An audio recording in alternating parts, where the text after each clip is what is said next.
sekarang kan ada, wah ini lagi Indonesia lagi susah, lagi banyak masalah, kita kabur aja. Tapi dimanapun orang Indonesia berada, ketika dia ketemu lagi makanan Indonesia, dia langsung kena inner child-nya. Gitu. Kesan dan kebanggaan dalam makanan. Dari proses menuju bikin rendang, ada setengah prosesnya itu nama menunya kalio.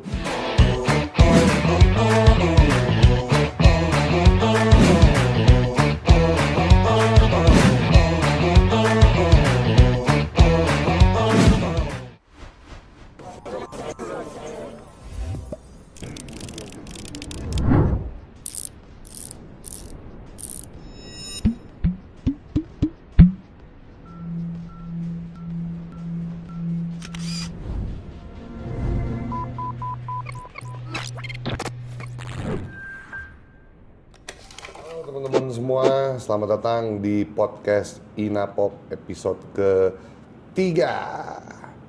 Nah, kali ini kita akan ngebahas tentang kultur populer Indonesia yang sebetulnya bisa mengglobal juga loh teman-teman.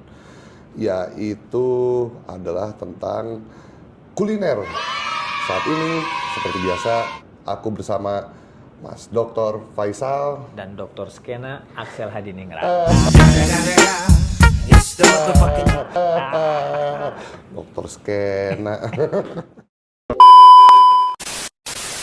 Ini belum ngomongin tema ini aja aku udah lapar nih Mas. Iya, jadi lapar kepikirannya. Iya gitu udah kepikiran. Dan di depan ini kayaknya ini ada kue basah atau kue lapis atau klepon yang mau aku buka. Kayaknya boleh nih ya kru ya aku buka nih ya teman-teman. Oke.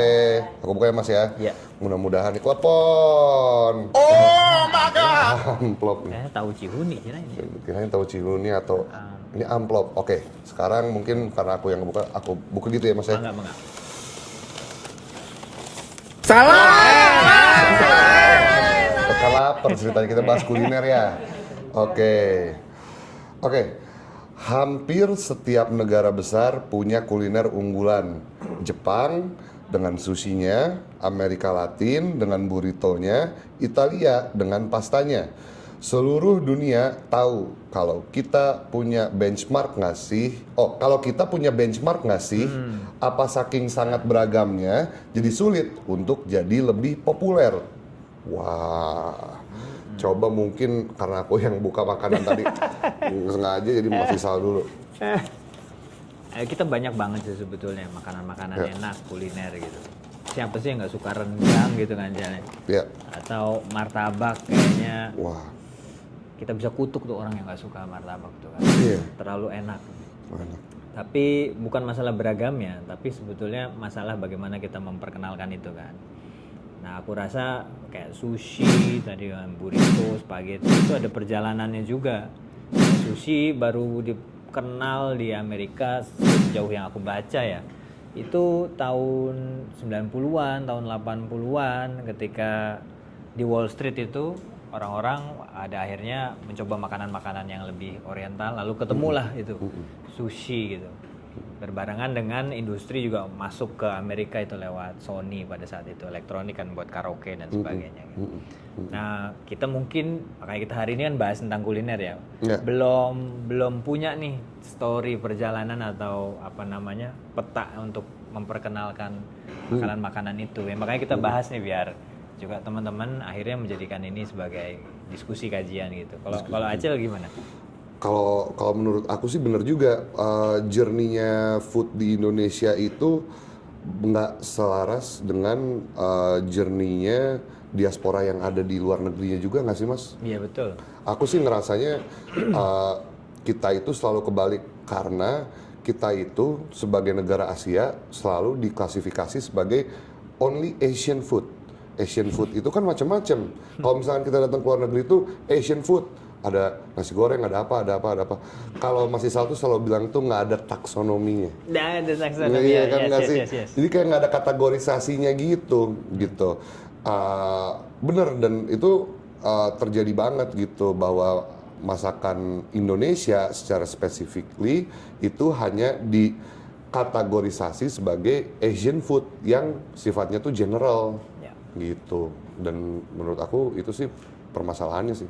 Ya, harusnya Indonesian food is Indonesian food. Indonesian food Dengan is keunikan. Indonesian food. Gimana, kru? Kru, oke. Pertanyaan berikut. Ses. Asli jadi lapar. Ini. Oke. Di November 2024, Kemenparekraf merilis daftar makanan favorit presiden. Wush. Nah, seberapa penting sih si kuliner itu sendiri? Apa komenkah dari menu terpilihnya? Ada komenkah dari menu terpilihnya? Pasti ada menunya. Oh, ini dia. Oh, ini dia. Pesan apa? Wow. Oke. Ada komenkah dari menu terpilihnya gitu? Oke, ini kita baca satu-satu. Soekarno. Oke. Nah, Pak Karno itu sukanya tempe bacem, sayur lodeh, lodeh rebung, terus kue khas Bangka Belitung, ikan paes. Wah, itu apa aja? Laper banget nih rasanya nih. Mas, aku mau nanya juga nih, kira-kira dari selera makanan itu mempengaruhi ini nggak sih, taste mereka juga terhadap sesuatu gitu, Mas? Taste makanan mereka itu punya pengaruh terhadap taste mereka di hal lain selain kuliner. Oh, ya tentu ya, tentu. Jadi tabula rasa kita kayak misal di musik yang episode lalu kan kita sudah bahas, itu ada kajiannya, kaitannya antara kepribadian sama musik yang kita suka. Gitu. Jadi kalau makanan juga sebetulnya juga kemungkinan juga sama. Oke. Gitu. Tapi yang lebih penting kok presiden ya, menurutku. Ini dia apabila dia suka makanan tertentu itu bisa merepresentasikan masyarakat secara umum tuh jadi merasa bangga juga. Wah, sama nih presidenku tuh makannya sama aku gitu kan. Ya kan, oh Bung Karno sukanya tempe bacem, sama nih sama aku Bung Karno. Iya. Iya. Nah, kalau aku juga ngerasa kayak misalkan nih nasi kikil dari sebuah warung makan di Jombang. Itu bisa kalau misalkan diglobalin, mungkin ini bisa dapat Michelin star nih. Gara-gara Gus Dur mempromosikan spesifik nasi kikil dari sebuah warung makan di Jombang. Coba teman-teman di Jombang kasih tahu kita di komen di mana ini nasi kikil. Karena aku langsung kepikiran, pengen banget karena aku suka nasi kikil. Nah, berarti sebenarnya makanan itu sebetulnya udah diinisiasi pemerintah untuk di-endorse ya. Betul sekali. Mungkin hal lain ya. Jadi yang menarik itu aku membaca di era-era dulu nih, zaman-zaman masih tribes, kerajaan gitu. Nah, biasanya yang jadi alat diplomasi pertama, maka ada istilahnya gastrodiplomasi. Oh, gastrodiplomasi. Jadi yang dijadiin diplomasi pertama tuh makanan. Persembahannya makanan buat kerajaan tetangga misalnya. Oke. Nah, kalau cocok makanannya itu akhirnya terbangun tuh aliansi antar kerajaan. Jadi ini tuh melebihi gastronomi, itu makanan bisa menjadi media diplomasi yang sangat powerful gitu kan.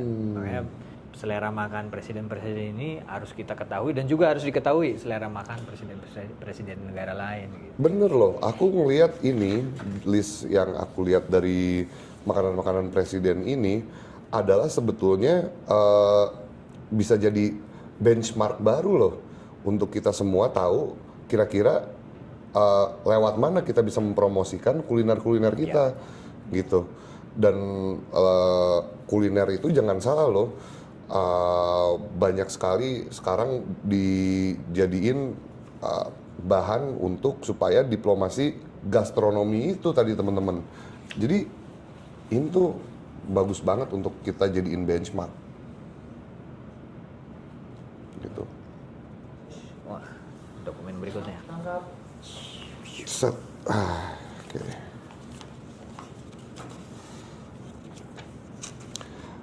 Di Korea, kita mengenal fenomena mukbang.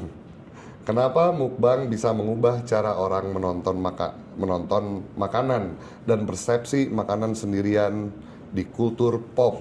Wah, masih salah dulu nih kayaknya nih. Jadi mukbang ini approach diplomasi juga sebetulnya menurutku yang dilakukan sama Korea. Jadi sekarang para influencer, para reviewer makanan itu bisa lebih transcend mereka ketika memperkenalkan makanan, melebihi para diplomat. Jadi kok zaman dulu kan makanan diperkenalkan diplomat, acara temu budaya antar negara baru diperkenalkan ini makanan khas kita. Nah sekarang lewat jalur para influencer ini yang akhirnya makan sambil live gitu kan. Itu kan istilah mukbang seperti itu. Jadi bisa mengubah cara orang menonton dan pada akhirnya orang yang menonton bisa seakan-akan lagi ngerasain juga, wah ini ada ASMR-nya juga nih. Bisa kedengeran suaranya, terus wah ini pedes, wah ini nikmatnya seperti apa. Jadi mukbang menjadi satu kultur baru dan yang perlu juga kita manfaatin sih aku kepikirannya di Indonesia untuk orang tuh misalnya makan pecel, nikmatnya makan pecel tuh seperti apa sih? Wah pas lagi panas-panasnya terus tambah kerupuk gitu. Jadi lapar ya. itu aku dari tadi langsung mikir ini ada satu influencer kita loh teman-teman namanya Uda. Siapa ya? Yang waktu itu kalau misalkan aduh lagi ngelak badan nih. Ya makannya banyak. Siram sambal. Terus habis itu pakai sambal, terus langsung pakai makan nasi padang, terus langsung itu rasanya tuh aduh. Pengen banget langsung pengen makan gitu. Nah, fenomena ini sebenarnya bisa digunakan sebagai platform atau formula yang bisa dipakai untuk mempromosikan si kuliner-kuliner kita loh sebenarnya. Karena kayak misalkan di Jepang kalau misalkan makan ramen kita tahu tuh kalau misalkan ramen itu enak suaranya harus seret gitu. Itu kan adalah bagian dari bagaimana akhirnya visual dan audio mempengaruhi juga taste di dalam rasa makanan itu sendiri secara sensori. Bisa jadi makanannya biasa aja tapi karena sensorinya itu nangkep itu secara detail, makanannya jadi lebih kerasa gitu loh kayaknya Mas. Menarik sih. Jadi mukbang, influencer, reviewer makanan sekarang penting banget itu. Penting banget. Memperkenalkan makanan. Penting banget. Berikut. Oke. Let's go. Kok bisa makanan seperti rendang dan nasi goreng selalu masuk daftar makanan terenak dunia? Bisa dong. Sebenarnya sepak terjang menu ini udah mentok apa masih bisa dibuat lebih populer lagi? Rendang sama nasi goreng. Nasi goreng, wah. Fuyo kan itu. Kalau rendang jangan salah loh, cara bikinnya susah, lama. Proses dari proses menuju bikin rendang ada setengah prosesnya itu nama menunya kalio. Nggak banyak orang tahu bahwa ada namanya daging kalio. Itu bisa dijadiin makanan baru loh sebenarnya. Makanan terkenal baru loh. Jadi tadi aku menarik soal journey makanan itu, journey pembuatan makanan Indonesia itu tuh panjang. Dan tiap prosesnya itu sebenarnya bisa jadi makanan baru. Nasi goreng, sekarang ada nasi goreng warna hitam, ada nasi goreng warna merah, gitu. Dari perjalanannya, nasi goreng yang berbagai macam bentuk warna aja dan level pedasnya bisa jadi makanan yang baru, gitu. Jadi menurut aku nggak mentok, Mas. Masih bisa sih. Kayak nasi gorengan, aku lupa namanya siapa ya, Fuyo itu. Itu kan juga dia punya resto nasi goreng dan mereview utamanya tentang pembuatan nasi goreng bahwa nasinya harus perak, terus cara masak kayak gini dan dia kayak mengendorse penggunaan MSG gitu, MSG-nya banyak. Nah sekarang era sosial media tuh era di mana gastro diplomasi ini memang posisinya penting orang bercerita tentang makanan. Nah, aku lihat ini udah bagus nih, udah banyak reviewer terus para chef yang bercerita tentang makanan Indonesia. Namun kan ada orientasinya konten-konten ini arahnya ke monetisasi lah kontennya. Tapi perlu juga ada bagaimana mereka memperkenalkan makanan-makanan kita ke orang-orang di luar negeri. Itu yang penting. Karena kalau akhirnya di luar bisa kenal, dan aku lihat sekarang ada kecenderungan food testing. Orang-orang Inggris suruh nyobain martabak lah, suruh nyobain ini, terus kasih nilai gitu kan. Itu pada akhirnya kan penasaran, ini dari daerah mana? Ini kenapa kok dibuatnya martabak ini cake ya kan gitu kan. Ini kenapa seperti ini gitu kan. Jadi itu bisa membuat orang yang beda budaya beda tabula rasa, beda custom itu akhirnya penasaran juga untuk kenal Indonesia itu seperti apa. Gitu. Yes. Itu kekuatan kuliner tuh kan luar biasanya di situ. Dan kekuatan kuliner itu bisa juga jadi narasi baru loh sebenarnya. Narasi di mana kita bisa tahu the secret behind the recipe gitu. Resepinya sate Marangi, journey-nya tuh kayak gimana sih sebetulnya gitu. Dibikin secara naratif. Iya, iya. Dan menurut aku tuh kayaknya kita ini kurang cerita yang seru deh. Jadi kayaknya makanan itu bisa jadi cerita yang seru. Betul. Baru dan naratif yang baru ya Mas. Bisa. Itu yang nanti bisa jadi bahasan khusus tuh. Bahasan khusus. Bagaimana menarasikan kuliner Indonesia. Yes. Coba dong ini mau ngebahas makanan, ada makanannya dong please. Nggak ada, nggak apa-apa. Ada di bawah. Nanti. Bicara kuliner, selain membahas soal rasa, ada juga nih bahasan kuliner nostalgia. Roti jadul, jajanan pasar, es krim legendaris, dan lain-lain. Perihal ini benar nggak sih kalau nostalgia dalam kuliner itu adalah cerminan kebutuhan akan kenyamanan dan identitas masa kecil? Wah. Let's go, silakan ya. Ini kan masih salah banget ya sebenarnya ya pertanyaannya. Tapi gini loh, pernah dengar mungkin teman-teman semua yang namanya photographic memory, ya kan? Ketika kita atau deja vu misalkan, gitu kan? Kadang-kadang kalau misalkan kita makan soto Madura di sebelah sekolah kita pada saat kita waktu SMP gitu, rasanya sampai sekarang ini masih keinget. Itu photographic memory yang menurut aku paling berkesan gitu. Jadi makanan ini membawa kesan loh menurut aku gitu. Dan kalau misalkan identitas masa kecil ya udah pasti jelas gitu. Kalau misalkan bahkan trauma masa kecil dulu makan keripik pedas aja aku masih mengalami gitu, bahwa itu adalah sebuah identitas yang membuat aku sekarang menjadi GERD karena aku dulu suka keripik pedes-pedesan itu gitu. Jadi aku setuju dengan pertanyaan ini. Kalau ini ya, ini kita coba kaitin misalnya sama hashtag kabur aja. Ini pesan nih buat pengambil kebijakan. Sekarang kan ada, wah ini lagi Indonesia lagi susah, lagi banyak masalah, kita kabur aja. Tapi dimanapun orang Indonesia berada, ketika dia ketemu lagi makanan Indonesia, dia langsung kena inner child-nya. Gitu.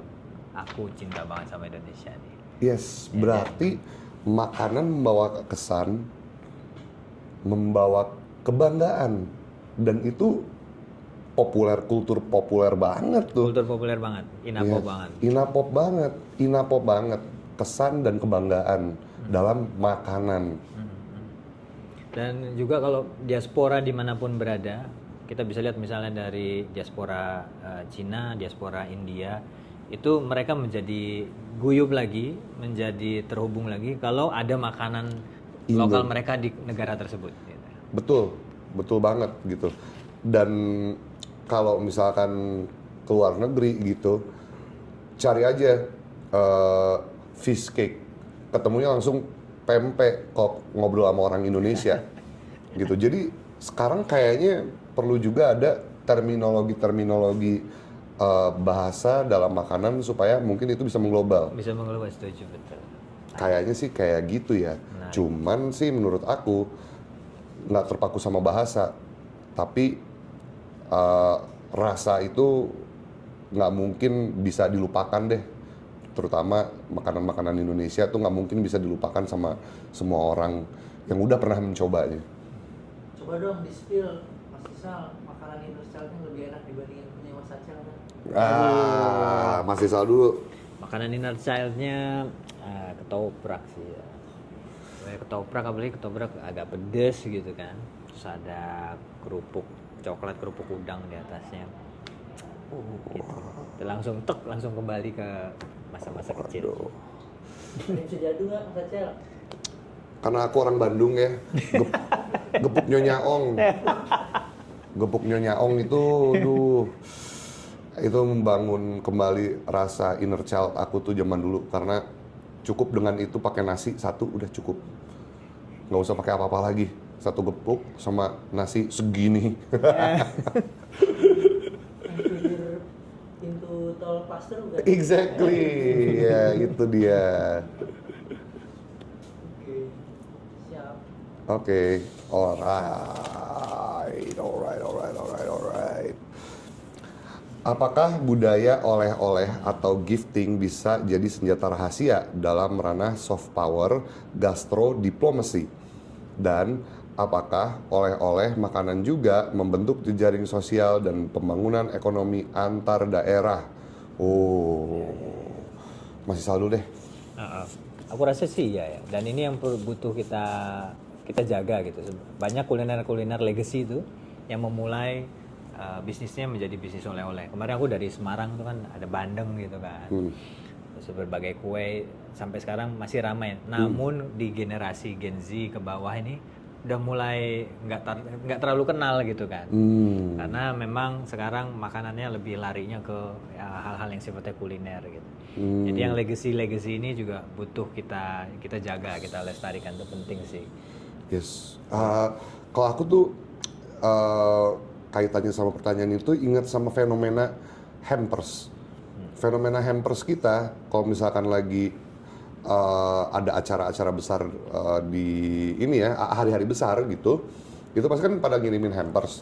Dan rata-rata sekarang kembalinya itu ke hampers makanan-makanan lokal loh mas, sebenarnya. Banyak dapat kue lapis, banyak dapat kue basah yang apa namanya bisa dikirim ke semua, dan rata-rata semuanya tuh apa namanya Indonesiana banget. Iya. Aku bilang, dan kalau misalkan ini bisa jadi gastro diplomasi sangat bisa gitu. Kirim-kiriman hampers, budaya kirim-kiriman hampers itu kayaknya baru dari tahun-tahun 2000-an belasan awal deh kayaknya aku rasa. Tapi sebelumnya masyarakat kita itu kirim-kiriman makanan antar tetangga tuh udah sering banget loh. Udah lumrah ya. Senang membuat bahagia tetangga, saudara gitu. Itu kekuatan bangsa Indonesia harus kita jaga juga. Artinya ini kaitannya juga dengan legacy karakter kebaikan orang Indonesia ya. Yes. Jadi industrinya terkait juga sama bagaimana kita tuh ingin membuat ini enak nih, gue pengen saudara gue tuh yang di sana ngerasain juga kan. Itu kan luar biasa. Bener. Pernah di sini teman-teman pernah ngalamin nyobain makanan dari rantang nggak? Ada yang tahu rantang nggak? Tahu rantang. Pernah ngalamin nggak? Dulu dikirim-kirimin rantang. Seneng banget kan rasanya, dan isinya makanan rumahan khas Indonesia. We need that kind of apa ya, culture itu lagi sih mas. Comfy food. Masuk yang kalau dirantangin pulangnya kosong apa diisi lagi buat balas? Oh, kalau aku dicuci diisi lagi. Indonesia banget tuh. Inapop banget. Kamu kalah apa harus jadi? Nah, nenek aku ini alhamdulillah dulu emang cukup ambisius dalam makanan. Jadi ternyata itu kayaknya ada gengsi antara ibu-ibu tuh kayaknya tuh kirim-kiriman rantang tuh. Tapi in the meantime gengsi in a good way gitu. At that time ya. Karena kalau buat kitanya kan cucu-cucunya jadi kayak, makanan baru terus setiap hari. Makin enak. Terakhir, oke. Siap. Boleh. Terima kasih. Kalau misalkan sekarang menunjukkan WIB PM, waktu Indonesia bebas pilih makanan. Ini ada. Tapi setelahnya kamu cuma bisa makan menu yang itu saja sampai akhir hayat. Waduh. Menu apa yang bakal kamu pilih? Oh, what? Wah, ini. Mau siapa duluan nih? Aduh, siapa duluan nih? Aku udah tahu yang aku bisa hari ini, besok, lusa sampai minggu depan aku akan bisa terus makan adalah pecel ayam.